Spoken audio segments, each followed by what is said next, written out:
1340 KVGC on the phone with me today. It's Friday. That means it's Douglas Viviani. He's one of the hosts of Everything Old is New Again, heard every Saturday evening at 6 o'clock right here on 1340 KVGC. Douglas, how was your week? Good morning, Jim. My week was great. Thank you for asking.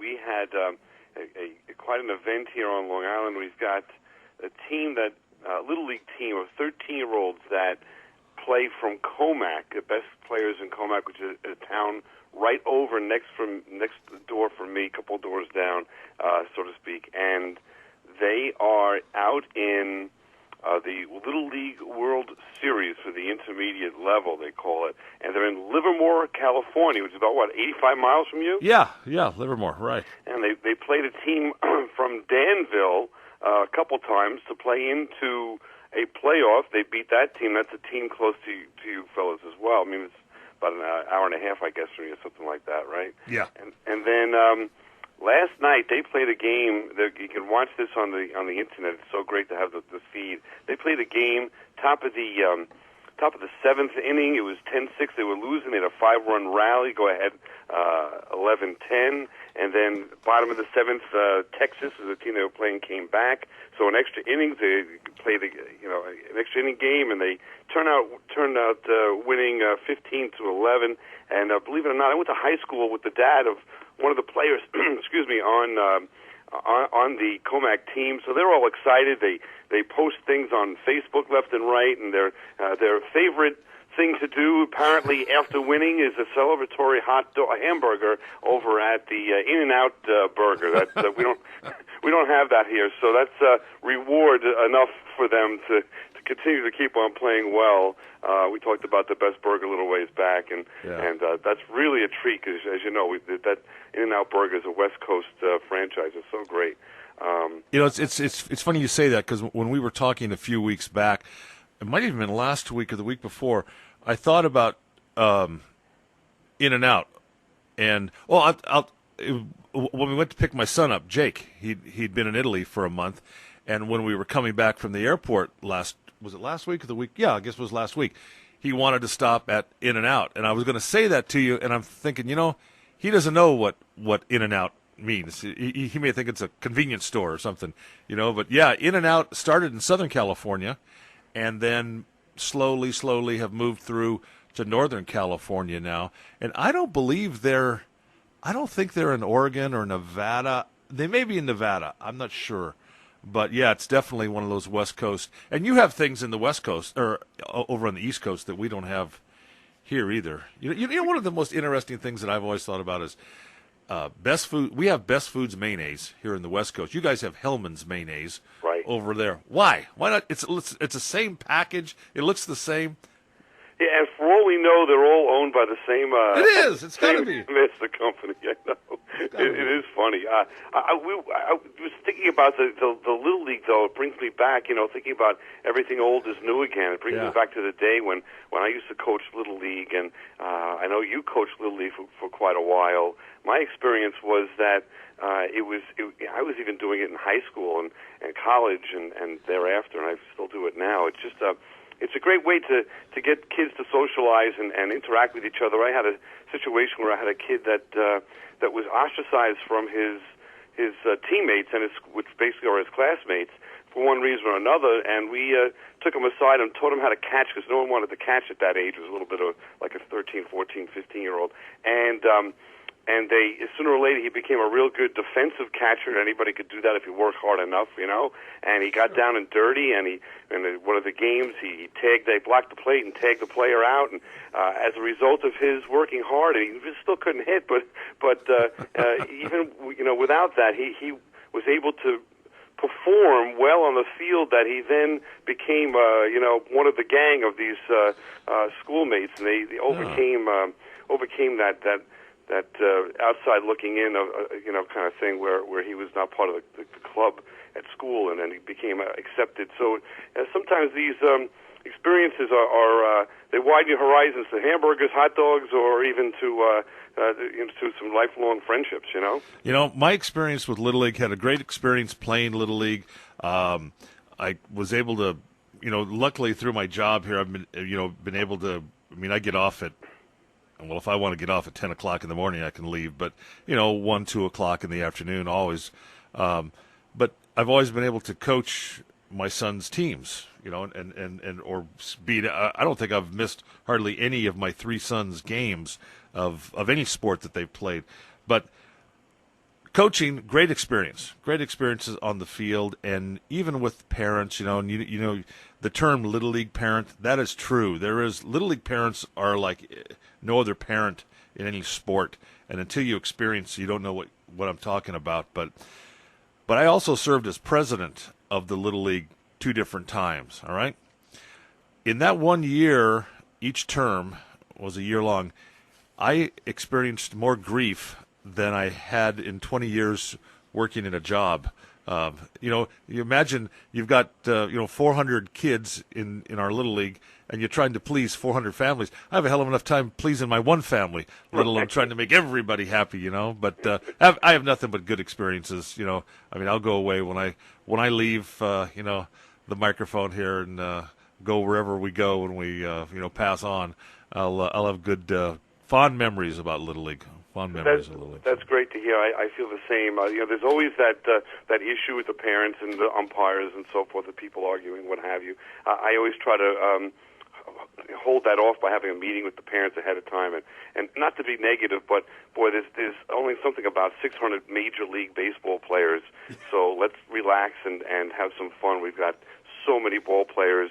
Let's take it one step at a time. We're not going to play the major leagues tomorrow, and probably these players on the teams that I coach aren't going on to the majors. So let's just have some fun and some community. And they're having a great time with this team from Comac, and we wish them all the best. And it's so much fun to watch them on the internet. We get different things on cable TV over here too, and I could watch them on that. And believe it or not, I was going through some research here, and I found that Volcano Communications, which is the cable outlet for you out there, carries KVGC every morning. I think it's tremendous. Yeah, they carry it throughout the day. They carry it 24 hours a day, and the commercial you heard, they moved us. We've been moved around, a few times here and there, and now our latest, we're on cable channel 2 now. And it's our audio, After they took one look at me and they said we don't want to scare any small children and farm animals, so they don't have any video of us. But it's possible though with our webcam and you can sit there totally on the other side of the country and watch the back of my head and my hands. So you can tell I'm Italian, right? Because my hands are flying around right now. I do that, yes. My wife says that I have a face for radio. I'm not going to say you do it all, but it's certainly interesting. I love seeing the podcast. I can peek in and see JD and doing the traffic, and I do get a kick out of watching the show when I can. And if I can, I think you've got it on.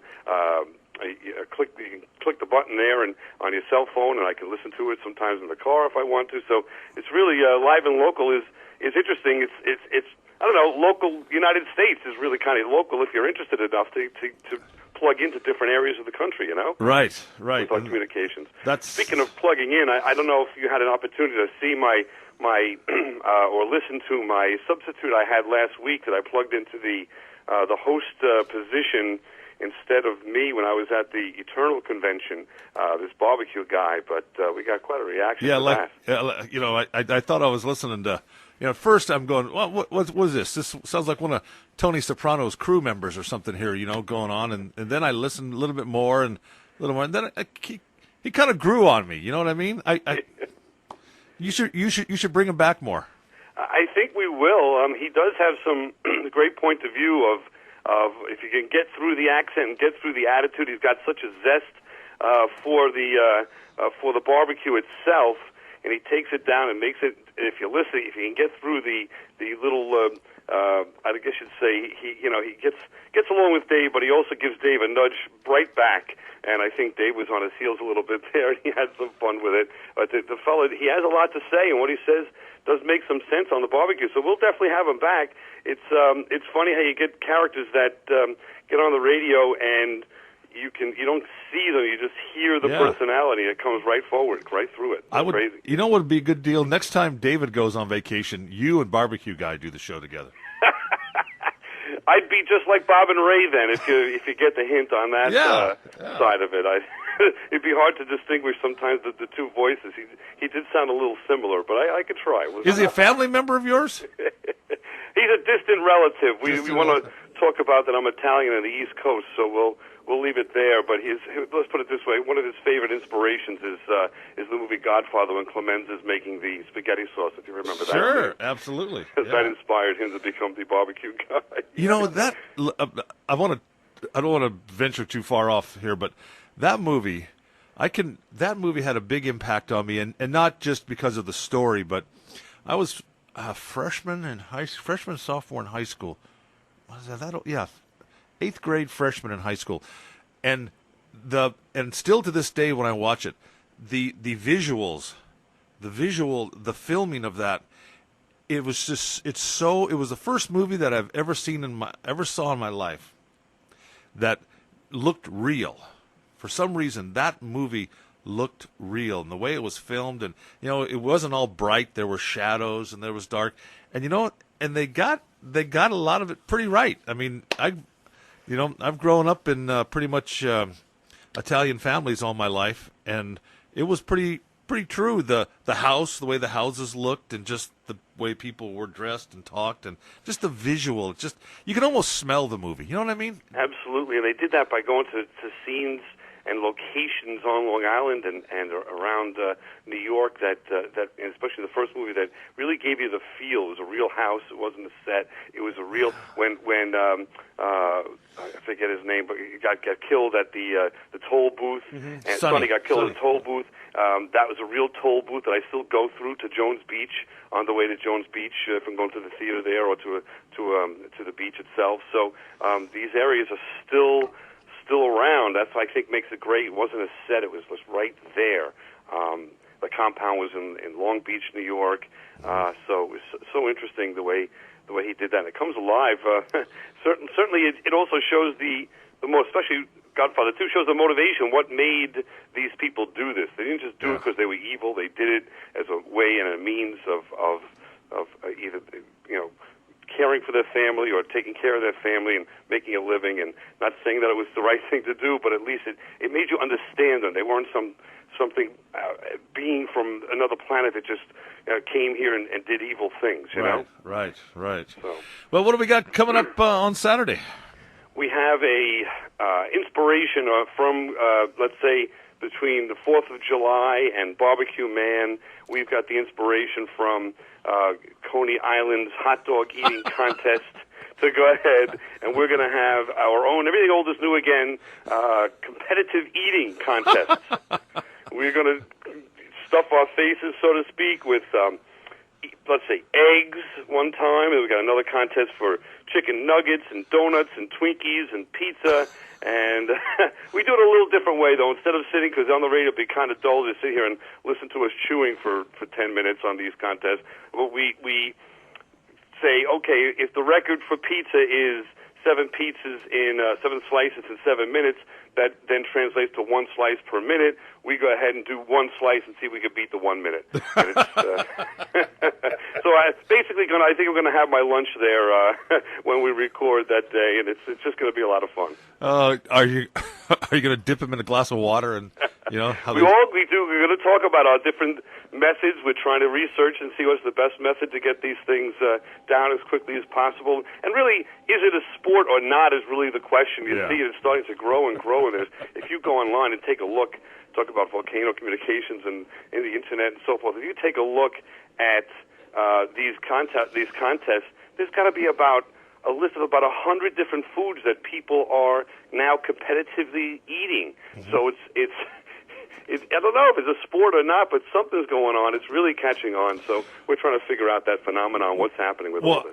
How's this going to work? So you and Dave will both say, go, and there'll be no Pretty talking. much. We're going to bring our producer, Mike, into the arena and have him help us out as a third party, and we're going to do one person at a time as well. So he'll time it. He'll say go or stop, and I'll announce what's happening with Dave, and vice versa.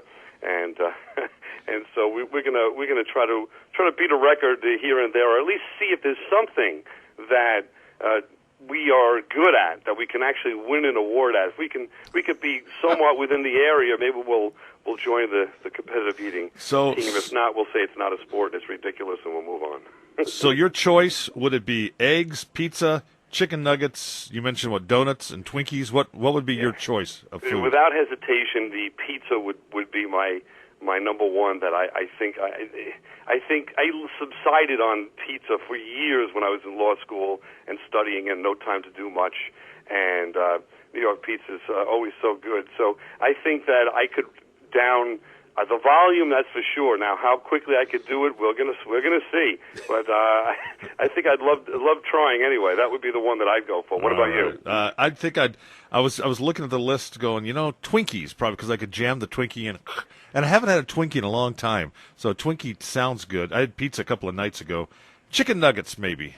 Maybe chicken nuggets, too. I don't know. It's tough. You got to think, because nuggets you got to chew like a madman, that's too, true. I think. And the Twinkie, you just kind of, and it would, right, some of these you get just down. I don't know the theory. We're going to have to investigate that and see all about the history of competitive eating and where it's come from and who's the champion now and why we're doing this. And we do it quietly. You're not going to hear us chomping away, but you will hear commentary about when whoever's eating what's happening. So it's not going to sound offensive.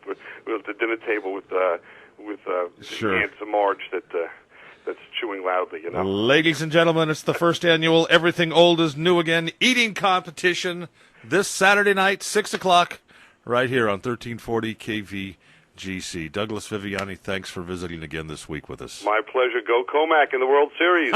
There we go.